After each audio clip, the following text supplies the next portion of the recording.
আজকের ঈদের প্রায় 5 দিন চলে গেল। তো আজকে ছুটি পাইলাম বৃহস্পতিবারে। তো ঈদ চলে গেছে শনিবারে। তো প্রায় 5 দিন পর ছুটি পাওয়ার পরে ভাবলাম একটু ঘুরতে যাব, चल चल चल चल चल गाड़ी स्टार्ट कर। আনন্দ করব। ঈদে হয়তো ছুটি পাই নাই, তো ঘুরতে যাব প্ল্যানিং করলাম, সব কিছুই ওকে, ঘুরতেও যাব। বাট মানিব্যাগ বার করে দেখে টাকা নাই। मैं गरीब हूँ मैं गरीब हूँ। আরে শালা, কেমনটা লাগে, কষ্ট রে ভাই, কষ্ট। তুমি তো শেষ, তুমি শেষ।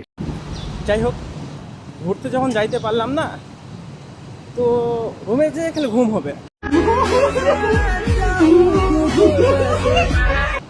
গোসলটা করব, খাওয়া দাওয়া করে একবারে 24 ঘন্টা টানা ঘুম। আরে পরে ভাবলাম তরকারি নাই, রান্না করতে হবে। गजब बेइज्जती है।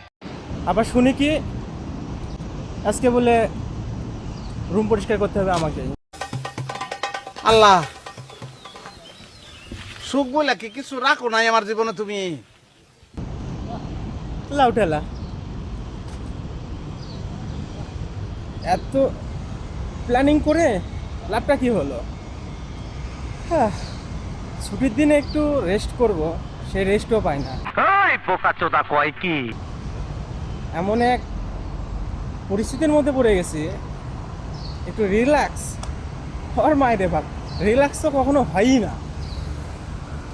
এখন যাব যে দোকানে যেয়ে বাজার সাদাই করে সবজি আদা রসুন দোকানে গিয়ে রান্না বান্না করে, তার মধ্যে আবার কাপড়ও কাচতে আসছে।